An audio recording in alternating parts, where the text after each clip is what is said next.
You gave me a little lead in there with to my second question with your entering into a training room.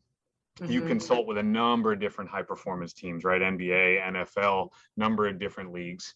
And we know that each environment, right, each building you walk into might have different rules, right? There might have different cultural standards. Don't misstep. And maybe there's some sacred items or something that each team has that you don't want to misstep as a consultant. Can you talk about the way that maybe you inform yourself and you prepare yourself prior to entering to make sure that you enter and you really get the opportunity to work with the athletes and work with the staff and the coaches that are there, that you don't, culturally or environmentally misstep? Right. So typically the first thing is that you want to establish who your point of contact is going to be. And prior to entering, or while you're being interviewed, and typically it's a couple of series of interviews. You meet somebody, maybe the performance coach, and then you meet the GM, and then you meet the head coach, etc. Before you actually go in. Those are good conversations to have. And I typically actually send out an email and ask the head of performance to tell me about the culture of the organization, because it gives me that way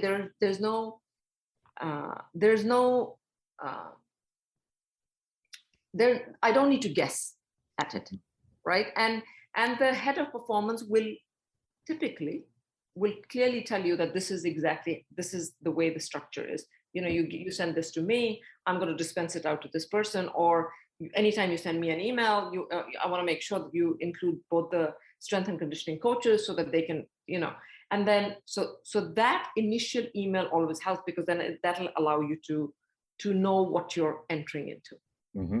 The other thing is that to ask always so if there are 4 people in the room, you want to know what each of the 4 people, what their goals are from inviting you into the building, right? Because the goals may be completely different for different people, right? The GM, they want to win as many games as possible.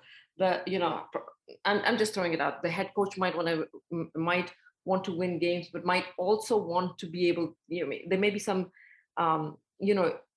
younger players that they're hoping to develop, and they want your input into to see if you can help in that process. I mean, I'm a sleep medicine specialist, but I'm also a psychiatrist. And people are often leery of talking mental health, but not if you're talking sleep.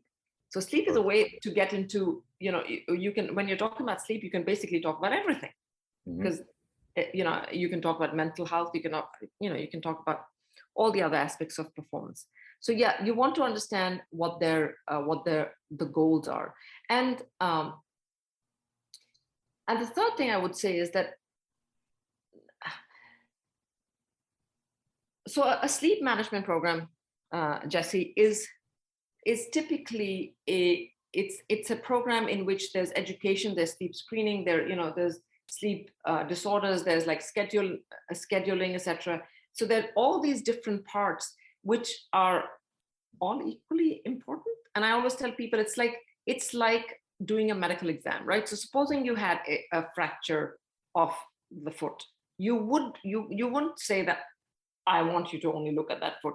You're not allowed to look at the rest of the body. You can't talk to the person. Can't do that. You really have to do a comprehensive. You have to. So if there's a program, all parts of the program are important. So that's number one, and that comes with time. And the second thing is that you're not, if sleep is something that's brand new to the organization, it's a multi-year process. It's not going to all happen in 1 year. And if you allow it time, it can develop, and it can develop quite well. Yeah. Good. My take homes from there is obviously establish a point of contact, right? That's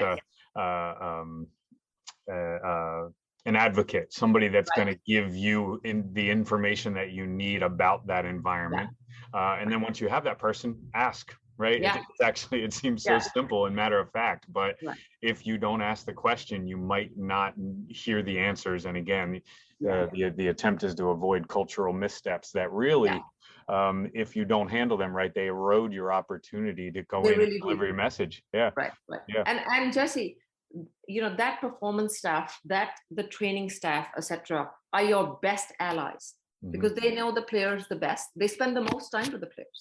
Absolutely. So whether you're going to be successful or not really depends on your relationship with the performance staff as well as the training staff, because they're the ones who are going to help make this stronger, and they can also give you feedback. So if I ever get a feedback saying that well, some of the players they're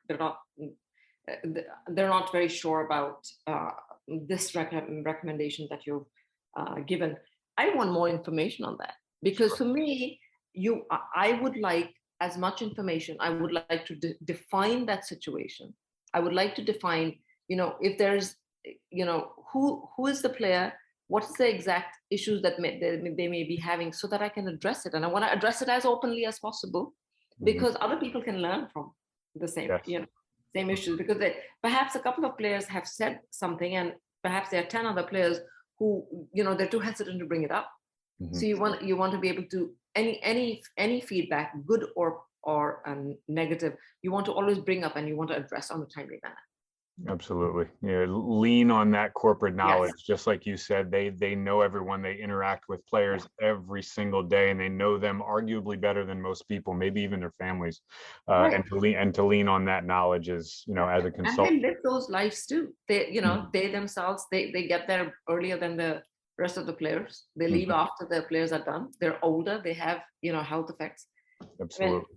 It's said very well, Dr. Singh. Thank you. For sure. One more question. Yes. We all have mistakes from our professional past that we would love to have back. We'd love to have an opportunity to for a do-over, knowing what it is we know now, if we knew it then. Can you give an example of maybe one or two that were pretty impactful for you throughout your career? Well, when I first started in this working with athletes, I was very I don't want to use the word rigid, but I think that's the way to describe it. Because there is something what the science says, and the science is really exact, and this is the way towards good health and good performance. The problem is, as you're aware, that their lifestyles are very fluid. It's very difficult to there are so many, their schedule itself, their travel plans itself, their games, all of these lend itself to poor sleep. And so you really have to shift from focusing too much on the perfect, and say, good is better than getting something done, is much better than trying to focus on getting something perfect, because you're likely, if you tell players that you need, well, ideally, 9 hours of sleep is better than anything else. And if they're regularly getting 7 hours, they're going to say, well, I can't even be bothered to do that because there's no way I can fit that in. But could you get half an hour extra? Could you get, could you take a little nap here? Could you try to fit different things? If a player has a young baby and they prefer to wake up, for a couple of months, could he take a nap during the day to compensate for the fact that he wanted to spend time with the baby? Those are things like that I think I've learned those lessons. And I think that those lessons I've learned because of athletic trainers and strength and conditioning coaches. Because I can, I would make suggestions, etc. And then the coach would tell me, well, or the trainer would tell me that, well, they're not going to listen to this. But if you made these changes, if you made this smaller, if you made this simpler, perhaps they would listen. So I think that would be something that hopefully I'm not doing anymore. I've learned from that mistake. Sure. And that's a good one. You used a word that I think is incredibly important: fluid, adaptable, and practical. If anything we're trying to implement in a high performance environment isn't practical to that chaotic world, that ever changing world, you're missing the mark big time. You won't get a chance to do the role. You won't.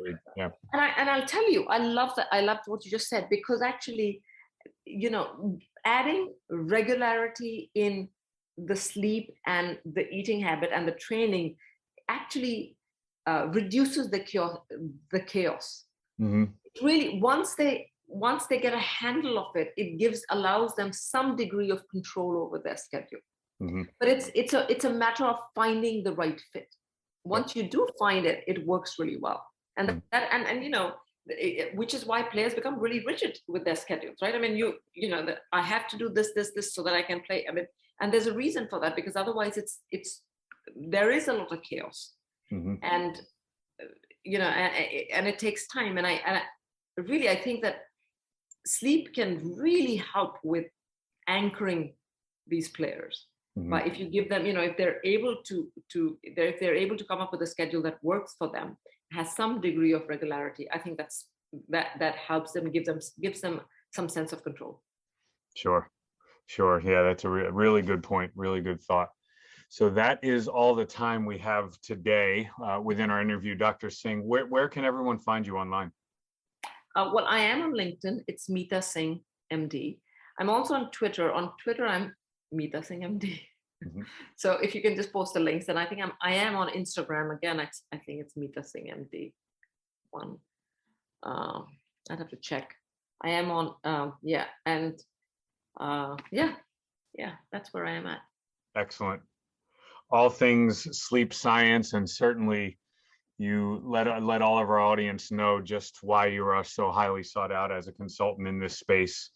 Dr. Singh, thank you so much for your time today. Totally appreciate it on behalf of the audience. Thank you for all the great information. Oh my goodness. Thank you, Jesse, for having me. And I apologize for rescheduling so many times. Thank you for having me. No worries. Glad we were able to connect. Yeah, thanks. Thank you. Bye now. Bye-bye. All done?